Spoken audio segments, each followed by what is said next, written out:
Are you moving to Columbia, South Carolina, and you want to know some inside secrets of living in the South? I'm going to share with you a few truths about living in Columbia, and I'm starting right now. Think about moving to Columbia, South Carolina? Well, here are a few things you may want to know about living in the South. First, no one is a stranger for long. One small thing in common is all it takes to strike up a conversation.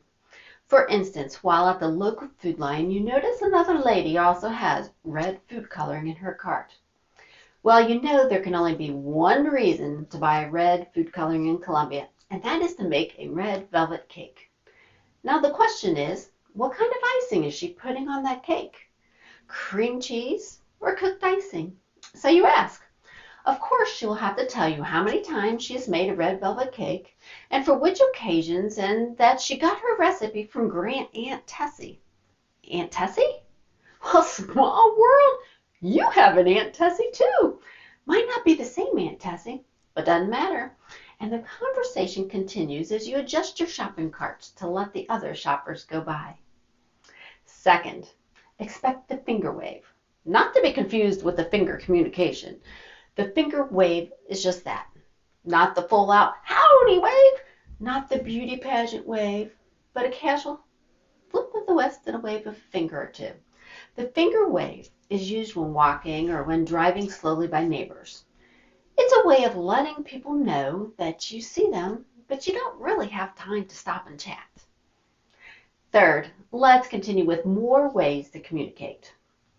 We don't always use our car horns at every stoplight like they do in New York City.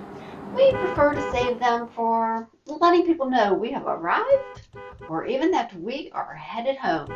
And of course, to let our neighbors know that we do see them when they are too far away to do that finger wave. Fourth, people in Columbia stay busy. We might not get a lot done on some days, but most days we are trying.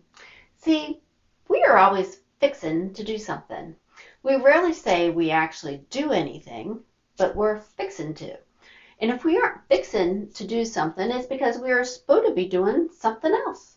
Not to be confused with spode, which everybody knows is Christmas china that is perfect to serve that red velvet cake on. If you enjoyed this video and you want to know more about the Midlands, South Carolina area, click here and watch the 5 things you will love about Columbia, South Carolina next. Thanks for dropping by.